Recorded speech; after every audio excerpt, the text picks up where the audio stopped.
you very much. It's a great honour and privilege to introduce our guest speaker today, Matthew Taylor.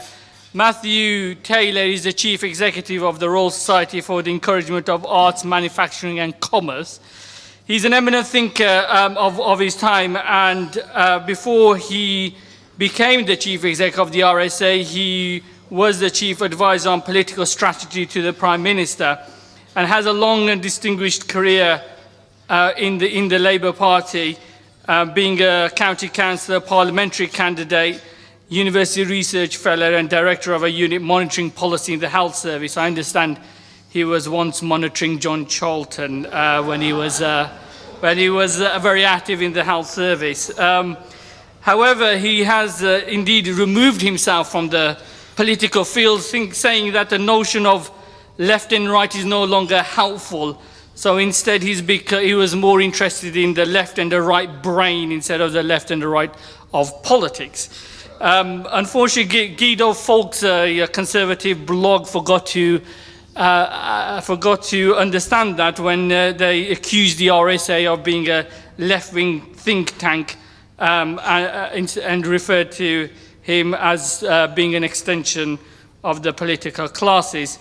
Now, very interestingly, he's written a lot of work. He's been a head of the Institute of Public Policy Research as well. And it's a great pleasure that he's come here to talk to us at the Lunar Society for absolutely no cost at all. I understand searching for him on the website, he's being touted by JLA Associates for £2,500 to £5,000 a pop. That would have blown our budget outside of the water. However, I understand Alistair Campbell is being touted for between £10,000 and £25,000 a pop. Now, I'm not sure if this is if we've got the good or the bad, but anyway, it is nevertheless free. So it's a great pleasure to welcome Matthew Taylor to do the Lunar Society's annual lecture. Matthew Taylor.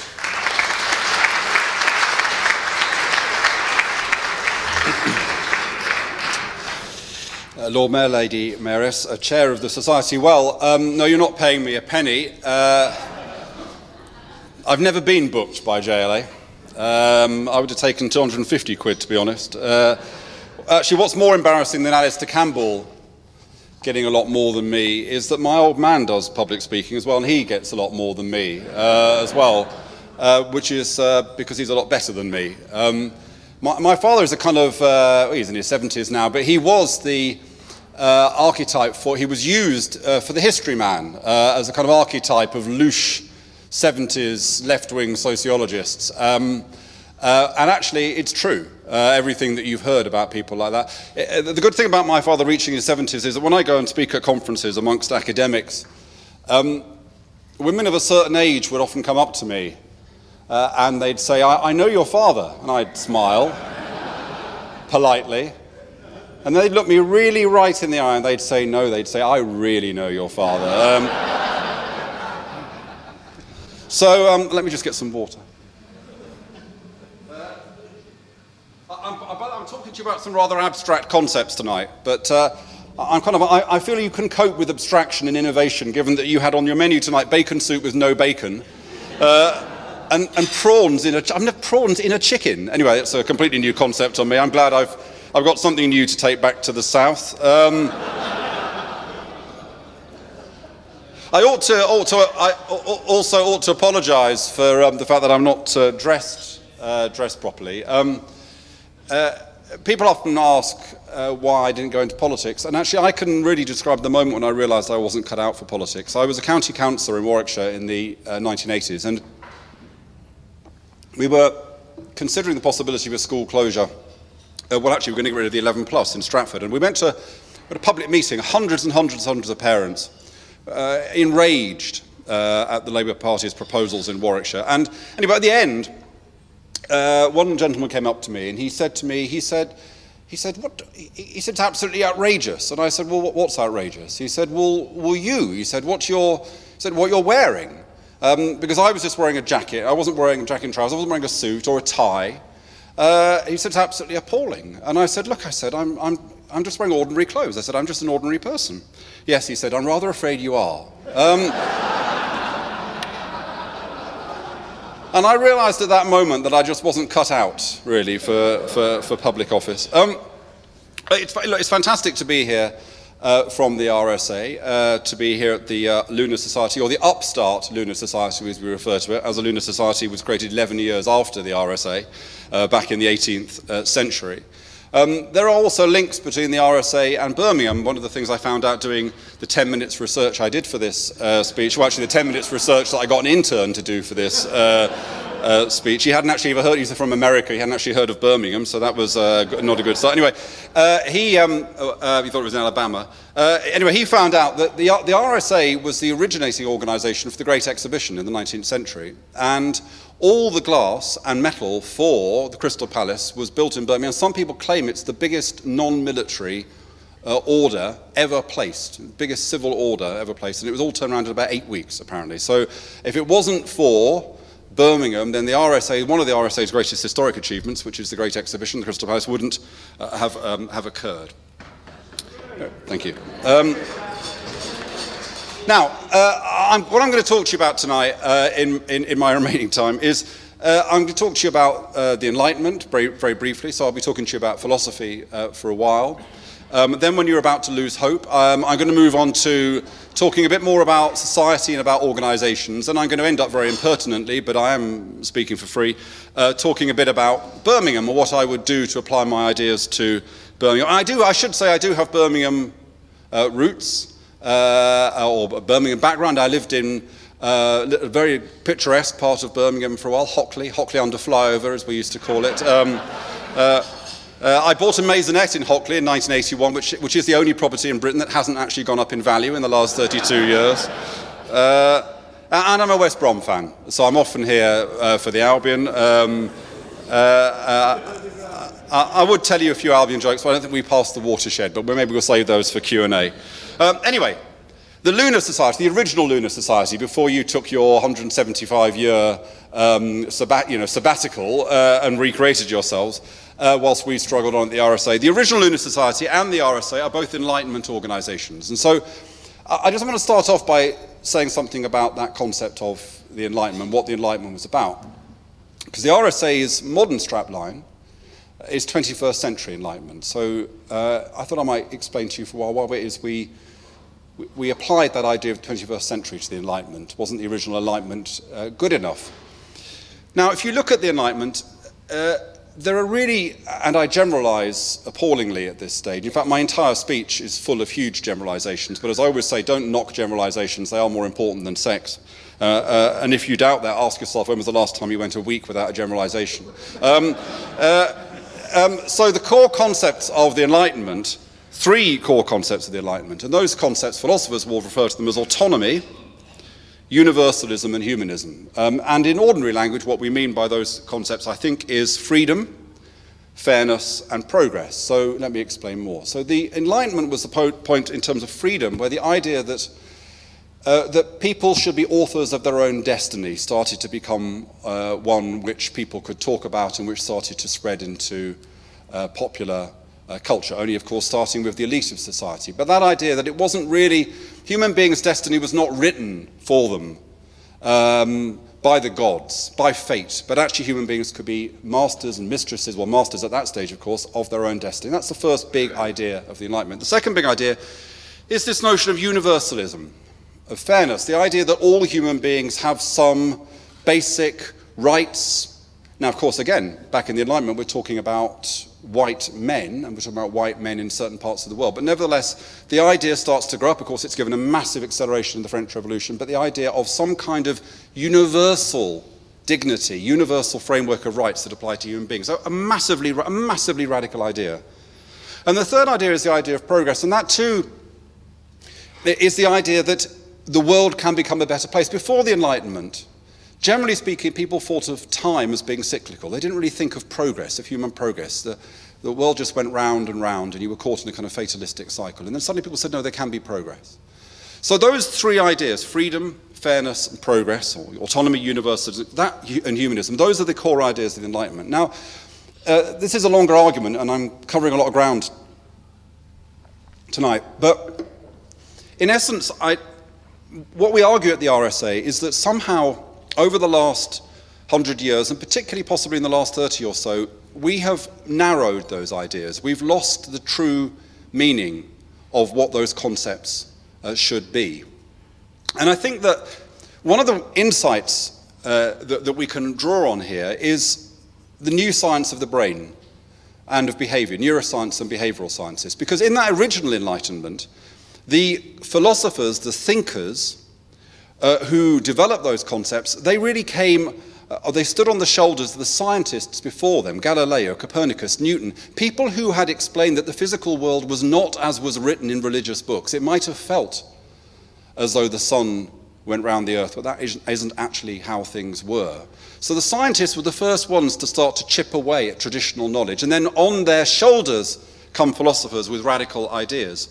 And I think similarly, in the modern world, that new thinking about our behavior, about our brains, about who we are, challenge the way in which we've come to interpret those ideas. So briefly, let me go through them.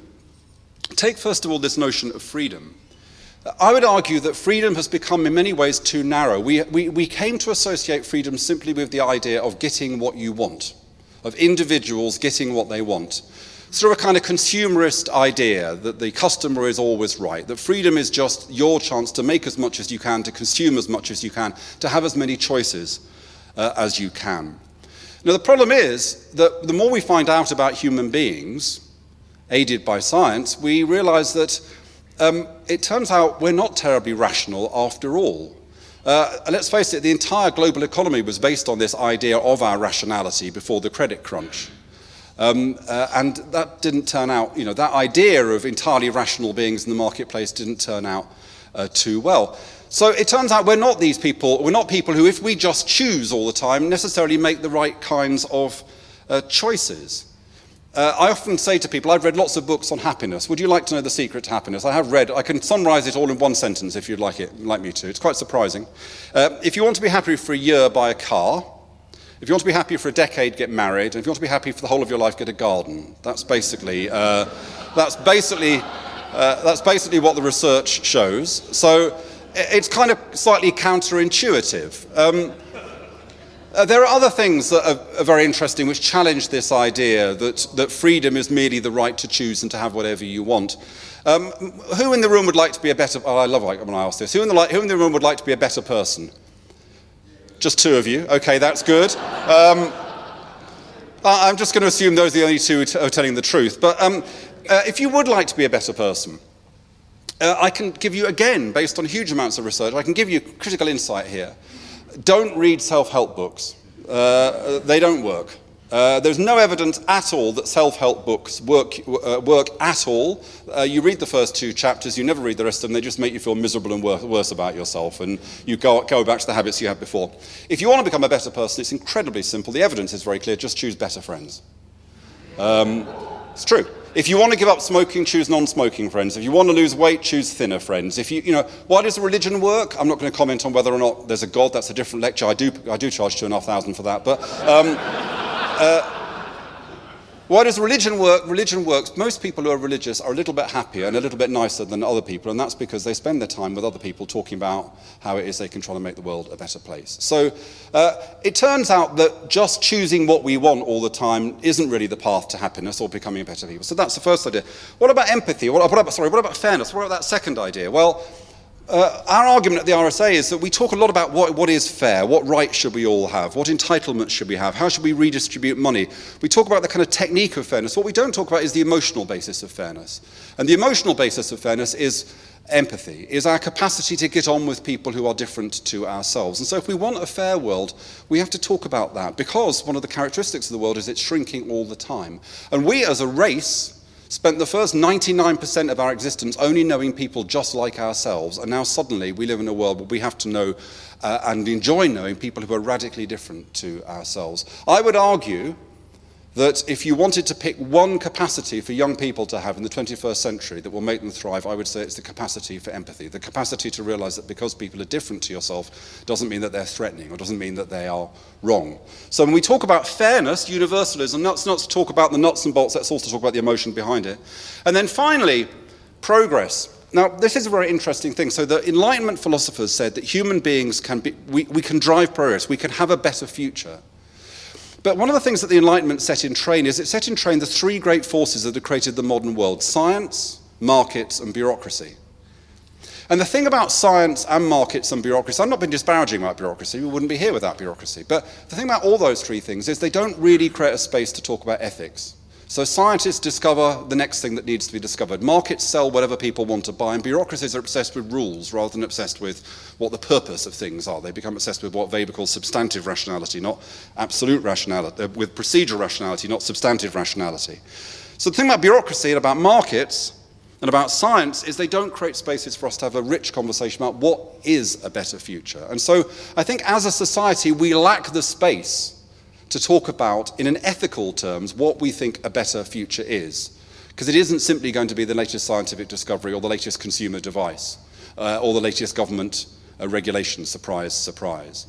So what the RSA meant by 21st century enlightenment is we need to go back to those core principles of freedom, of fairness, of progress, and we had to refresh them, and we had to make them relevant to the modern world. And in many ways, what was interesting to me was when we did that process, what we found was that the original philosophers of the Enlightenment would have been shocked at how their ideas had become so narrow, and they indeed would have wanted this much broader account.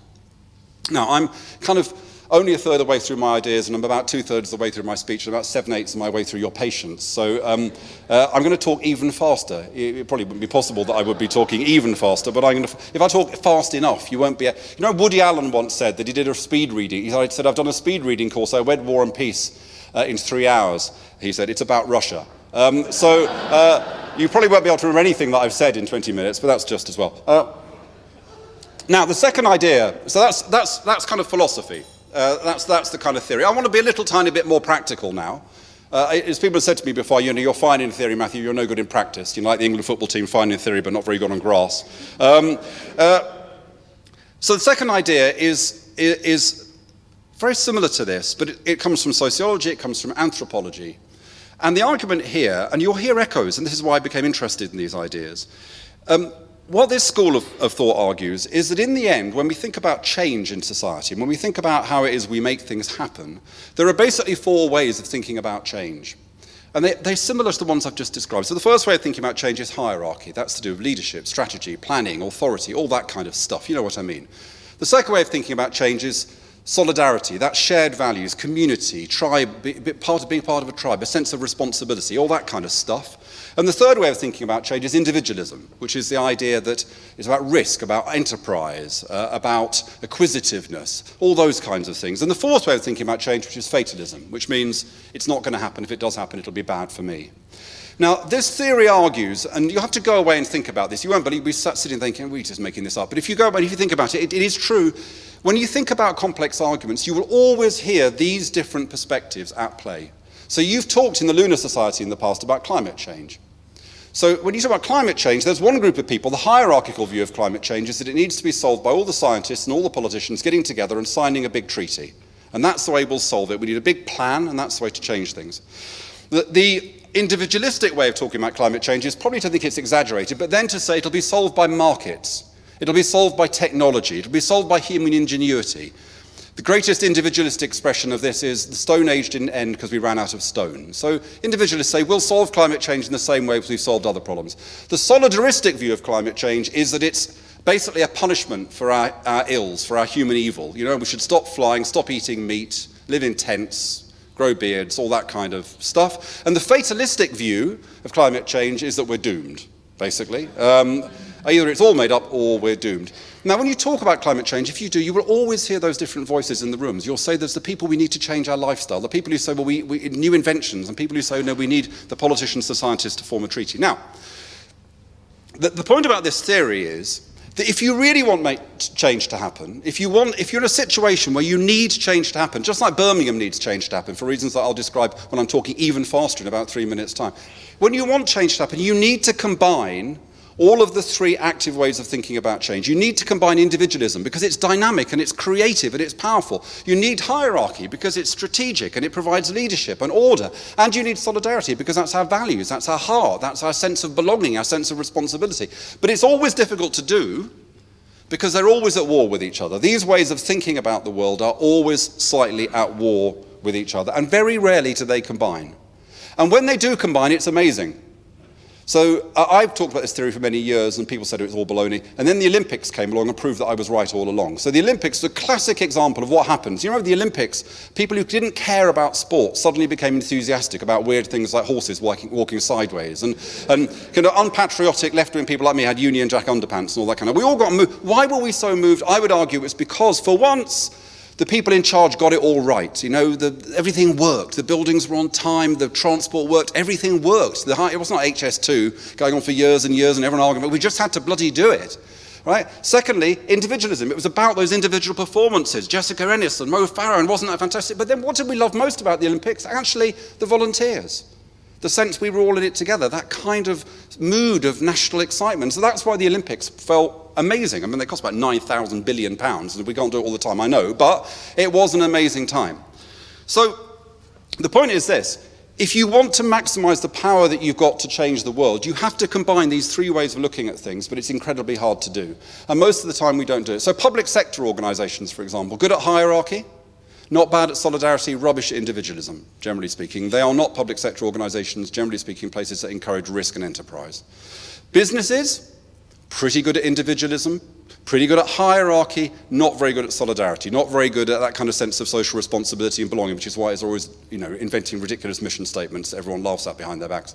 And interestingly, if you've only got one way of thinking about change, it's utterly disastrous. So I can give you a little historical lesson, which is maybe the only thing you remember from tonight. Anyone thought of joining a commune? Never joined a commune, right? Communes all collapse. They're totally solidaristic. No hierarchy, no individualism.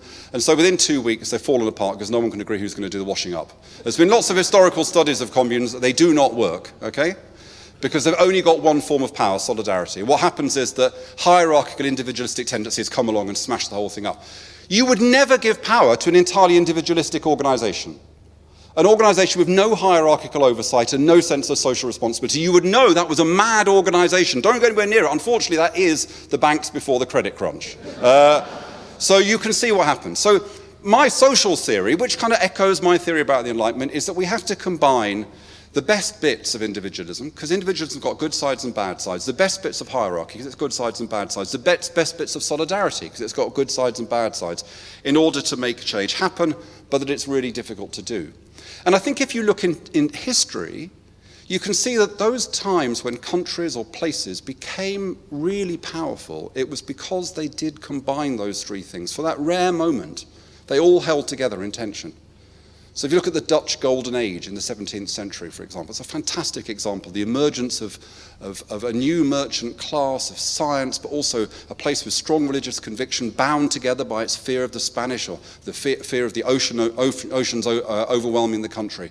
I would argue that Birmingham in the 19th century is an interesting example. Of course, that classic Birmingham entrepreneurial business attitude, but also a really strong sense from the leaders of this city, a strong sense of responsibility that led to the municipalism, and a hierarchy that had authority, that believed in itself, that believed it could get things done, that did things for the long term. It had that confidence in itself that hierarchies need to make decisions now which won't pay off for 20 years, which is so sadly missing in most of our political class nowadays.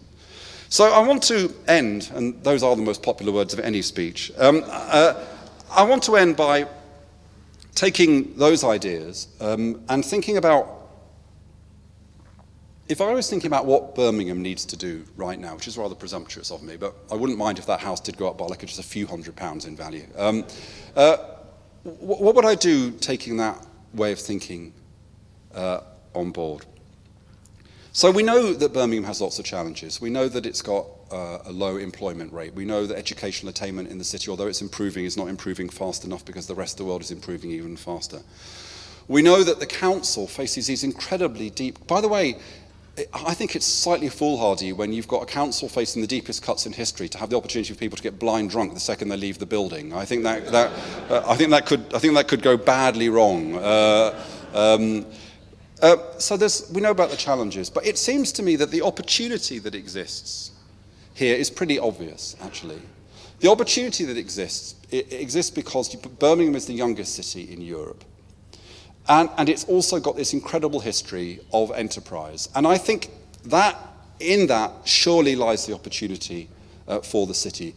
The RSA has done a lot of work on young people, and what is really clear is that young people's enthusiasm for setting up their own business, for being entrepreneurs, is stronger than it's ever been. In fact, it's accelerating massively.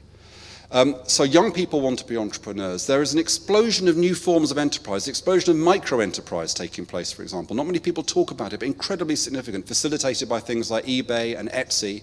5 million entrepreneurs in Britain now, an amazing number, a class of people that was much, much smaller before. Also, we've got new forms of technology, things like 3D printers, laser cutters and stuff like that, which make possible forms of making and craft at a local level. We thought manufacturing was always going to be big, and we thought it was always going to be done somewhere else. And now, actually, more and more people are saying, no, manufacturing can come back, and it can come back in much more dispersed and diffuse forms. So, young people and entrepreneurialism, it seems to me, is the key. Now, you would, if you've been listening to me at all, you might be saying, well, hold on. You argued for a combination of individualism and solidarity and hierarchy, and you're recommending entrepreneurship, which is purely individualistic, so it doesn't really fit your theory. And I want to, and this is my final point to you, I want to argue that if I'm right, that Birmingham's future rests in entrepreneurialism, in encouraging that growing appetite amongst young people to be in charge, then we need to understand what entrepreneurialism is more deeply, and we need to understand what favours it more deeply, because it really, really, really isn't anything to do with Alan Sugar at all. You know, Alan Sugar has done more harm to the concept of enterprise than anybody in Britain, in my view, because he has made people think it is just about making money, you know, and ego. And kind of red in tooth and claw competition. But when you ask young people why they want to be entrepreneurs, it turns out that's not what it's about. Of course they'd like to make money, we'd all like to make money. It turns out because they want autonomy, they want self-expression, they want to be in charge themselves, and because they want to make a difference. So, you know, when I talked earlier about freedom, and I said we want a richer account of freedom, not just about having control and making money, but about self-awareness, about a deeper notion of autonomy. I think when young people talk about enterprise, that's the form of autonomy. They're not talking about, I just want to make loads of money and be able to do whatever I want. They say, I want autonomy, I want self-expression, I want to be able to make a difference. That's a fine aspiration for people to have. Also, it turns out that enterprise taps into solidarity. How? Well, first of all, because one of the biggest growing areas for enterprise is social enterprise. More and more young people say that if they do set up their enterprises, and when they do set them up, they want them to have a social purpose, either to be fully social enterprises or to be traditional enterprises, but with a strong sense of social responsibility. And the other way that solidarity is relevant to enterprises, the other myth about entrepreneurs is that they just want to be on their own, that they're totally isolated. Again, when you look at the research, what young people say in particular is that what's absolutely vital to being a successful entrepreneur, and often what brings them into entrepreneurship, is networks. Networks of friends. Other people starting up, networks of customers. Actually, it turns out that being an entrepreneur is an incredibly sociable business. It's a very community-based business. And then finally, hierarchy. You know, of course, enterprise needs markets and it needs as little regulation as possible. But we shouldn't believe that we can expect people to be successful entrepreneurs, particularly in the more deprived communities which exist, without support and without help. And there are many things which governments can do, big organisations can do to make enterprise more possible. I see that Matthew Hancock the skills minister, was in Birmingham today at a school in Selly Oak celebrating work on entrepreneurship in schools. Every school, in my view, ought to put entrepreneurship and enterprise at the heart of what it does, not just at secondary schools, but primary schools as well. There are 5 universities in Birmingham. Every one of those 5 universities ought to have a programme to encourage graduates to be thinking about setting up a business before they leave and then staying in Birmingham to set that business up. Every post office, every library ought to be a place where you can go and you can find out about business and you can be given support for your business. When Birmingham became great, in the 19th century and into the 20th century, it was all about big companies, big corporation, big city. I think the future is small. The future is small. And I think that, therefore, promoting entrepreneurship is to do with a completely different mindset. It's to do with a different political economy. It's to do with a model of devolving power to the lowest possible level, to communities. I was really interested to see that Albert Bohr said the other day that, and he has no choice, that the city council is saying to communities, if you want to run services, if you can run services, then do it. You know, the power has to go to the communities because the council can't do it. Now, that's a terrible thing in many ways, but it's also a possibility for social entrepreneurs. It's a possibility for initiative. And we need to democratize the economy. The fact of the matter is, however much lip service we pay to small business and entrepreneurship, most forms of support that exist are still support geared to bigger enterprises, to people doing bigger things. And we don't think nearly enough about the support that we should be giving to people starting out. And by the way, not just people starting out, but people who start out and fail and start out again and fail and start out again after that. You know, we have got to be a society which praises failure slightly more. So, there it is. I've talked to you about 21st century enlightenment. I've said to you that those classic ideas of freedom, of fairness, of progress, we need to think about them, we need to refresh them, we need to go back to what the founding fathers of the Enlightenment would have said it was all about and get rid of the ways in which we've narrowed those ideas. I've talked to you also about the things that bring power to change, hierarchy, individualism and solidarity. And I've said we need to try and combine those things, although it's never easy to do. But what I've really wanted to say to you more than anything else is that if I was here and I was in this city now, I would absolutely say the future is about enterprise. This was a city of 1,000 trades. It needs to be a city of 1,000 types of enterprise. Thank you.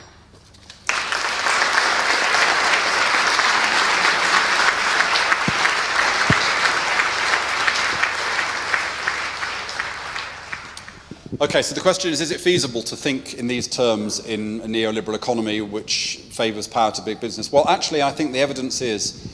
So I'll give you two bits of evidence. The first bit of evidence is that big corporations are in crisis all around the world. And actually, the heyday of the big corporation has passed now. And even when you look at those big, powerful companies like Google and Apple, the number of people they actually employ themselves, I mean, Apple employs lots of people in other outfits, but the people they actually employ themselves is tiny in comparison to, for example, the people employed by General Motors in the 1960s. So and part of the reason that big corporations are in trouble is because the world moves much more quickly. And the problem with organizations is information.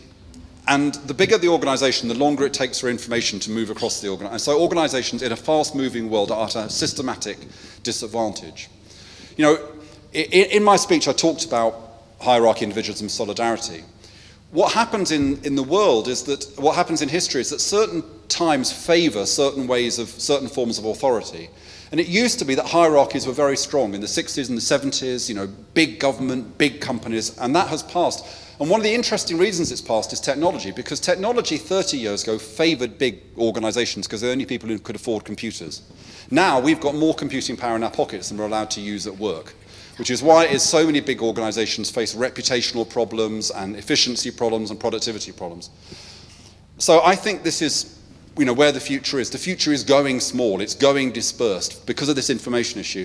And in terms of its feasibility, I mean, I missed this out in my speech because I was rushing along so much, but the good news is that although the West Midlands is starting from a lower base than some places, actually the West Midlands has enjoyed the fastest growth of small business establishment in the last 2 years. So it's actually the doing best of any region in terms of the acceleration of people setting up their own businesses. So there's something going on out there that we can tap into.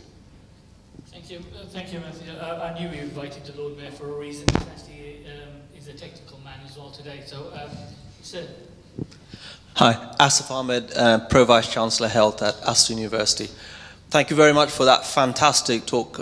It resonated with me very much so. You pointed out that Birmingham is the youngest city. In fact, average age is 15, as you know, in Birmingham compared. And people have, in economists, have compared it to Vietnam or somewhere like that, which derogatory terms. But so I think there is a hope there. But the problem also is that we have the lowest graduates, as you know, because we have 25% are graduates compared to, say, Manchester, which has 33. So retention is a problem. So I think what you're pointing out is an important issue. The question is, how are we going to fund that aspect of enterprise there if the city council is in dire financial situation already? Well, I think if we're talking about education, I don't think it necessarily costs more money. I think it's a matter of what it is we're choosing to teach young people. And, you know, it's partly about when do we take vocational education seriously. Of course, this has been an issue for decades in this country, but we have got to start prizing vocational education. Politicians constantly get it wrong. Even Ed Miliband, 18 months ago, it was a terrible moment. He said he announced he wanted a new vocational qualification. It was going to be great, and then he said for the bottom 50%. So completely destroyed the whole idea, because as long as we think vocational education is the bottom 50%, it's not going to work. So, but I'd also say that my experience is that young people are fascinated by enterprise, and young people love learning through project-based learning. So actually, you know, we've got to engage with schools. One of the weaknesses of Britain, actually, is the lack of engagement between employers and schools. If you go to Germany, for example, the relationship in business and education is much, much richer. There's a constant dialogue about what business needs and what schools can do. And we need to strengthen it enormously here.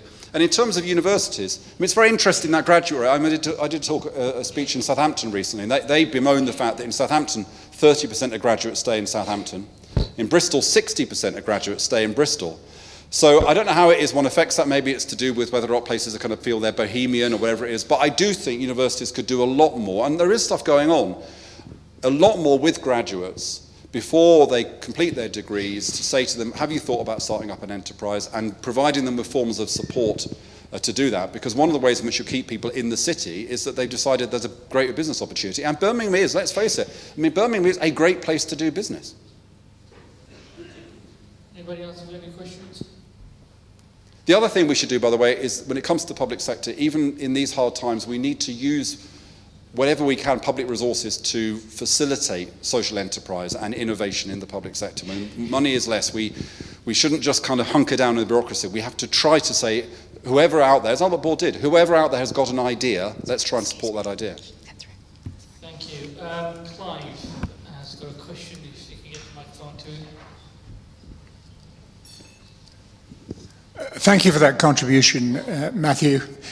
I'm going to be slightly naughty here, because in the 50 years that I've been involved in politics, I've seen three radical governments. We had the Attlee government at a time of the worst possible economic crisis for the country, and it's probably the most radical government in my lifetime, and probably for many hundreds of years. To a certain extent, we had Ted Heath was radical. He took us into Europe. Then we had Mrs. Thatcher, who was extremely radical, sold everything she could see, and destroyed the banking and the financial system, and we're suffering from that now. All three radical things. Tony Blair had a long period in government with big majorities. You were in the cabinet office. His mantra was education, education, education. Why did we not get the radical change in education, bring in the German system, where engineering and skills run in parallel? Not everybody wants to graduate from university, nor should they. Skills and training should be linked to education. We weren't, Tony Blair did not run a radical government. I wondered if you could tell us why that was.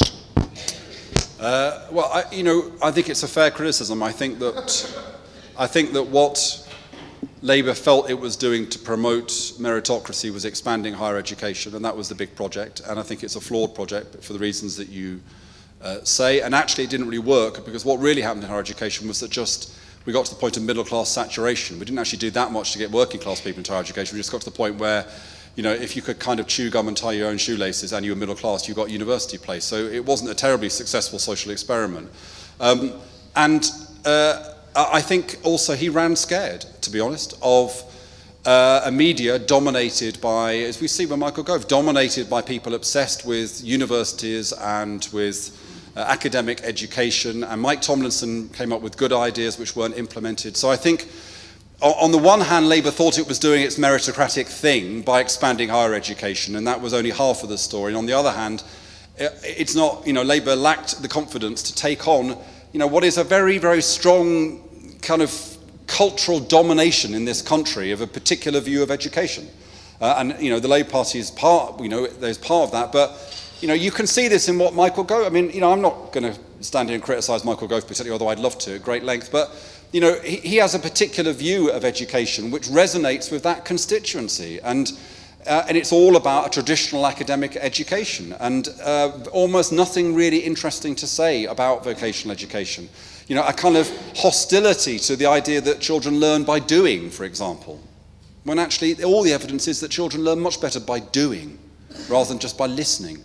But, there's a kind of establishment for a kind of old-fashioned form of pedagogy. So we go, anyway, I think you're right that policy making hasn't been good, but even more depressing than the policy making is the quality of public debate about education, I'm afraid. Thank you, Matthew. Any other questions anybody wants to ask? Yes, there's one right at the back there. Hi. I don't think I need. Enterprise, you're absolutely right. But when you look at the number of people employed, actually in small businesses, it isn't that much. And actually, I'm not sure I agree with your growth about the enterprise in this region over the last. Yeah. But one of the things we could be doing is not only enterprise in small businesses, but enterprise in big businesses. Enterprise within the structure. And I think that's one of the challenges that we could really make, because yes, you'd take virtually all you're saying, but they'd be working within another framework, and arguably that's about management of big organisations and releasing their people. Yep. I think arguably just small businesses, you can't run a bloody big car factory with two of you. It just don't happen.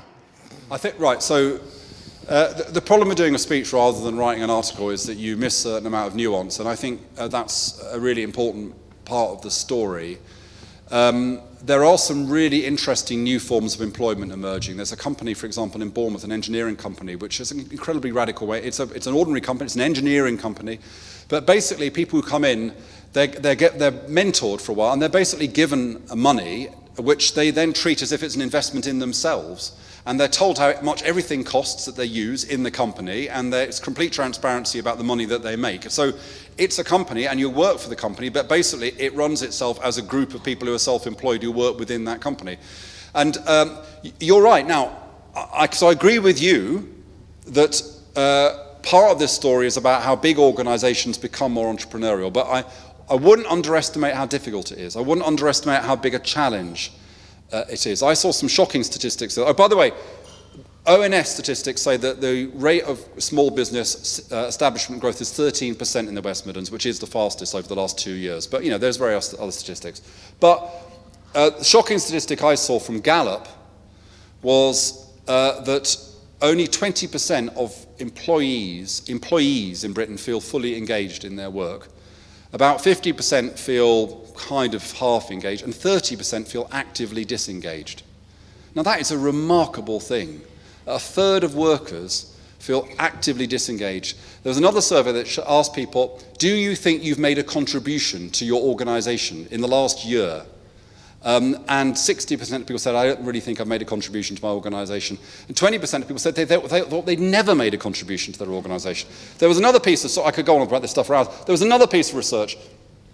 80% of office workers were asked, do you think it's a good day's work? They were asked, do you think it's a good day's work to empty your email inbox? And 80% of workers said that's a good day's work. Just emptying your email inbox is a good day's work. So you are absolutely right. I believe that entrepreneurship is going to grow. I think small is going to grow, but big organizations, we will need big organizations, and they've got to find ways, because what is the thing that people say gives them most job satisfaction in the end? Obviously they want to earn a decent wage and their conditions are okay, but as long as they've got a decent wage, as long as they feel their wage is fair and their conditions are okay, the most important thing people value more than anything else, and that is connected to their health, days off, is autonomy.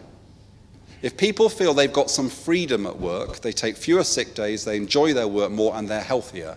So you're absolutely right, but it's a massive challenge to big organisations. Anyone in this room who runs a big organisation, and not just private sector, public sector, it's a good question. How many of people who work in your organisations feel they have the kind of autonomy that people who run their own business have? Now, if we can have big organisations where employees feel that kind of freedom, it would make a huge dent in the productivity gap that we suffer. So yeah, I'm completely with you, but we shouldn't underestimate how difficult it is. Thank you, Matthew. Any other final questions? No one's asked me about my West Brom joke, but... Yes. Just one here. Oh, sorry. You've spoken mainly about ideology. So there's these two West Brom fans. No, go on. No, I'm a Villa fan, so completely. No. So again, some booze probably about. But you've spoken ideologically throughout regarding the solidarity and the entrepreneurship. How would you actually make it a reality, considering? How would you support these small businesses that are coming to the forefront, creating employment? How would you do that? Well, I think there's a whole variety of ways in which you can do it, and I identified some of them in my speech about education, about universities, about making business support something which is ubiquitous in the community. As I say, in every post office should be a place where you can get support to set up a small business, for example. But, you know, I don't think you should underestimate the importance of vision. And I don't think in this room of all places we should underestimate the importance of vision. I think when places decide that they are going to commit themselves to something, they feel it's part of their identity and their brand. I've done a lot of work on educational change, on places that change. London's a great example. London went from being one of the worst places for schools in this country to one of the best. And it turns out that actually vision matters. Committing to something matters. Members of a community saying it matters to us. And I wonder whether the Lunar Society can play a role here. I mean, I've been running the RSA for 7 years, and we're very good at what the Lunar Society is good at. We're good at events and speeches and stuff like that. But I made a decision a few years ago that we had to be out there doing stuff. And my challenge to the RSA Fellows was, it's great meeting and socialising and listening to speeches, but actually you need to be out there delivering our charitable mission. And so, for example, RSA Fellows now, we have a little fund, and every 6 weeks, RSA Fellows bid to get little grants to set up social enterprises or do stuff in their localities, make things happen. We've got a social entrepreneurs network of social entrepreneurs in the RSA Fellowship who meet together and support each other. So, my answer to that is there's lots of specific things you can do, but if this city really committed to itself, if this city said, we will be Britain's enterprise city, and if the people in this room and the people in the RSA and other organisations said, what could we do to support that? Every big business supporting small businesses, everyone who's experienced in business mentoring somebody who wants to set up a small business, it would make a difference. So you shouldn't underestimate the importance of vision, I don't think. 2 West Brom fans, and they're standing outside. Shall I tell this joke? Okay, I'll finish with this. So 2 West Brom fans, and they're outside a chemist shop. And in the window it says, free inside West Brom season tickets. So they stand and they look at it, and then one of them says, no, I'll go in. So he goes in, and anyway, 5 minutes later he comes out, and he's got a carrier bag, and his mate looks in the carrier bag, and in the carrier bag there are hundreds of packets of condoms. Fruit-flavoured condoms, all weird, and the most amazing array of condoms. And his friend says, what on earth is this? He said, I was too embarrassed to ask for the season tickets.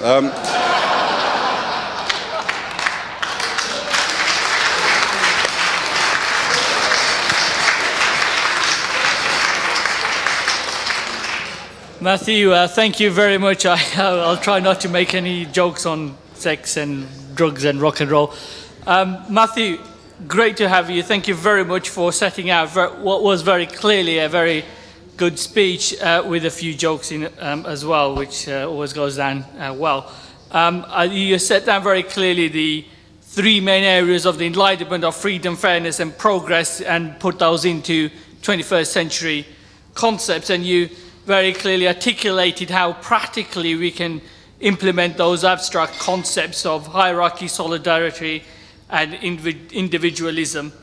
And I think the German market does all 3. And I'm sure everybody will go and utilise that as after today's event. But what you did do also is set out very clearly the challenges that Birmingham faces, but also the opportunities that Birmingham has as a great city, as the premier city of the UK and no doubt the world. I understand you do come from the south and you might not be able to grasp that concept, but being a former Brummie or a former West Midland person, you understand how passionate we feel about our city and what we need to do. You set out very clearly a challenge for the Lunar Society and for many of the other people and organisations in this room, that we need to make Birmingham the great city that it once was, around entrepreneurship and also encouraging young people to go into entrepreneurship. And you made it very clear that none of us should also join a commune, which we no doubt will take away. Matthew, every penny that we spent on you today, from that first class, no, I'm sorry, joking, the standard class ticket only, on as the health service tells me every time I try and book a first class ticket, from London to Birmingham was worth every single penny. We would say that yeah, you can take a bottle of alcohol, the wine that's left over, as part payment for the £2,500 that you're charging for consultancy fees. But nevertheless, I think you have quite clearly set out a great challenge for us as a city, and we thank you for your time for coming, and hope that West Bromwich Albion somehow or another win the. No, sorry, that's the wrong one. Sorry, stay where they are. So thank you, Matthew, and can we put our hands together for Matthew?